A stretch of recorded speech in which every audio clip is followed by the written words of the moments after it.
Hi friends, இன்றைக்கி வந்து எக்கில் வந்து ஒரு கட்லெட் செய்ய போகிறோம்பா. அந்த கட்லெட் வந்து எப்படி செய்யலான்னு பார்க்கலாம் பாருங்கள். முதல்ல வந்து முட்டை வந்து நான் வேவிச்சு எடுத்துருக்கேன், அவிச்சிட்டேன். இப்போ அதை வந்து தோல் எடுத்துகிட்டு நம்ம சீவி வச்சுக்கலாம். காய் சீவிற இதில் வந்து நம்ம சீவிக்கலாம். சீவிட்டு இதுக்கு தேவையான பொருள்லாம் போடலாம்.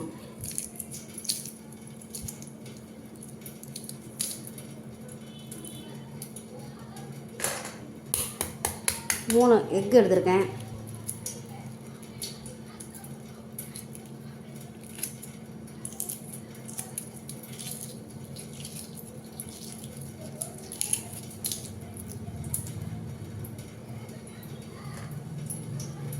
பாருங்கள், இப்போ வந்து எக்கு வந்து நம்ம சீவிக்கலாம்.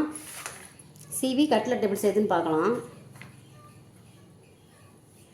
பாருங்கள், நல்லா சீவிக்கிறேன்.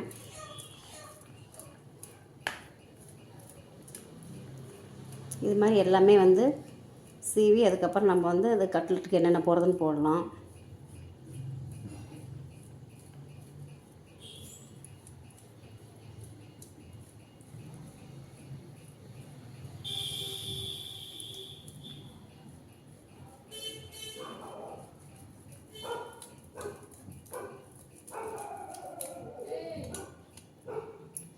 எல்லாம் இது மாதிரி சீவி வச்சுக்கலாம்.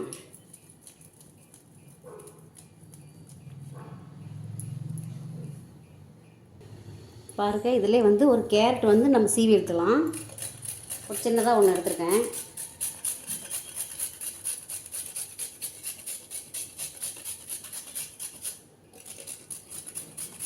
இதில் வந்து நம்ம உருளைக்கிழங்கு, குடமிளகாய் எது வேணாலும் ஆட் பண்ணிக்கலாம். நான் இப்போ வந்து முட்டை, பச்சை மிளகாய், கேரட்டு, வெங்காயம், கருவேப்பிலை தழை, கொத்தமல்லி தழை, ஆனியன் இது எல்லாமே போட்டுக்கலாம்.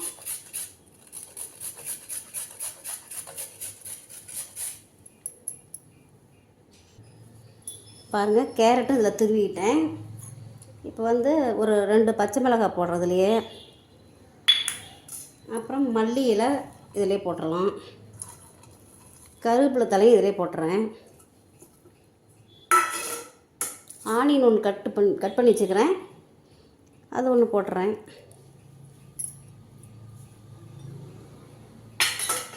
இப்போ இது எல்லாமே நம்ம வந்து மிக்ஸ் பண்ணிக்கலாம்.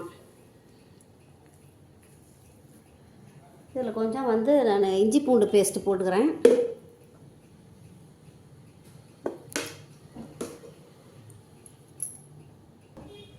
பாருங்கள், இஞ்சி பூண்டு பேஸ்ட்டு போட்டாச்சு. இப்போ கொஞ்சமாக சால்ட்டு கொஞ்சம் போட்டுக்கிறேன். இப்போ இது எல்லாமே ஒன்றா நம்ம வந்து பிணைஞ்சிக்கலாம்.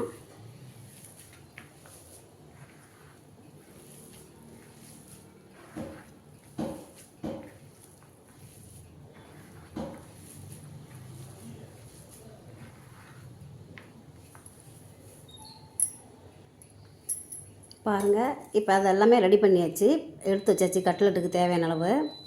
இப்போ வந்து எக்கு வந்து 3 எக்கு வந்து உடச்சி ஊற்றிருக்கிறேன். இப்போ இதை வந்து நல்லா அடிச்சுக்கலாம். அடிச்சுட்டு அதுக்கப்புறம் இதை வந்து உருண்டை பிடிச்சி இதில் போட்டு ப்ரெட் கிராமல் வச்சுக்கிறேன். அதையும் வந்து இதில் மேலே வந்து டிக் பண்ணிக்கலாம். இப்போ பாருங்கள் இது எப்படி செய்கிறேன்னு.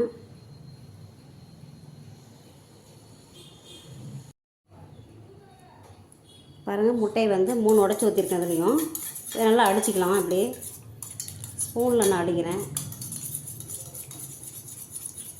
நீங்கள் எனக்கு அந்த இது இருந்தாலும் அடிச்சுக்குங்க. அந்த இது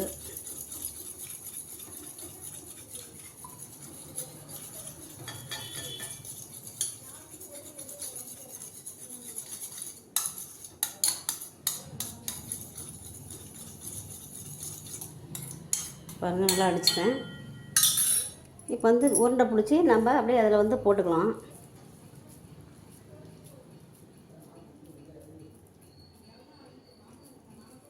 இப்போ நல்லா உருண்டை பிடிச்சி இப்படி தட்டிக்கலாம், ப்ரெஸ் பண்ணிக்கலாம். லைட்டாக ப்ரெஸ் பண்ணி எக்கில் வந்து நம்ம டிக் பண்ணி அப்படியே இந்த ப்ரெட் கேரமலையும் டிக் பண்ணிக்கலாம்.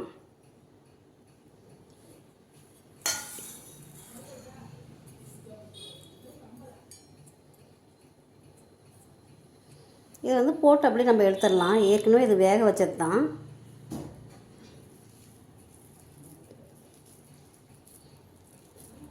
இதே மாதிரி ஒன்று ஒன்றா நம்ம அதே மாதிரி செஞ்சுக்கலாம். இது ரொம்ப ஈஸிங்க.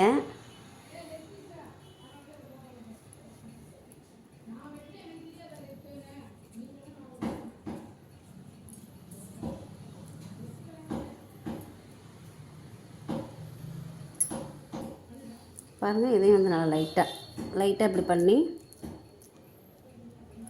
இதை வந்து அப்படி எக்கில் போட்டு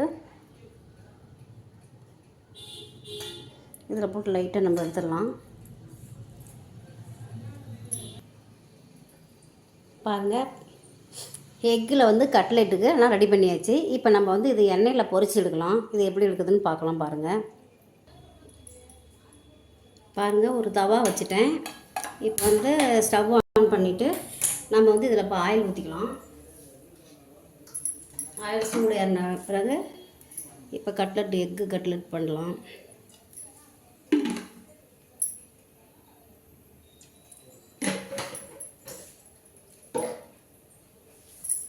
நல்லா சூடு ஏறின பிறகு நம்ம போட்டுக்கலாம். பாருங்கள், ஆயில் வந்து நல்லா காஞ்சிருச்சு. இப்போ நான் வந்து கட்லெட் அதில் வந்து பொரிச்சு எடுக்க போகிறேன். பாருங்கள், எப்படி பொரிக்குதுன்னு பார்க்கலாம்.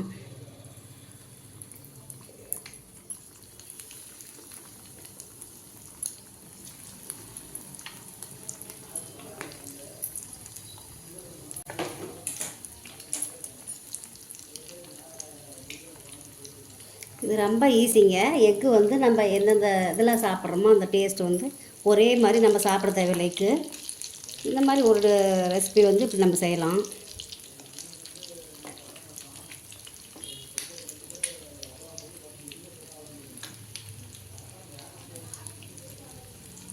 நல்லா கீழே வந்து நல்லா வெந்ததும் அதுக்கப்புறம் நம்ம திருப்பி விட்றலாம். இல்லைன்னா உடஞ்சிடும். அது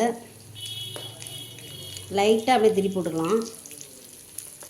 ஏன்னா ஏற்கனவே நம்ம வந்து வேக வச்சு எடுத்துருக்குறோம். அதனால் 2 பக்கமும் கொஞ்சம் கொஞ்சம் வெந்தால் போதும், நம்ம எடுத்துக்கலாம். கட்லெட் வந்து ஈஸிங்க, சீக்கிரம் வந்துடும்.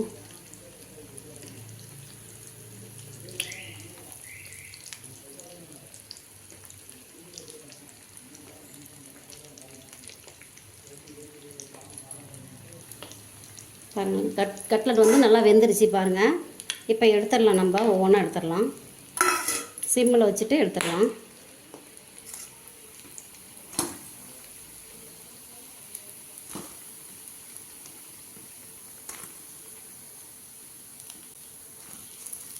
இது மாதிரி இருக்கிறதும் பொரிச்சு எடுத்துடலாம் நம்ம.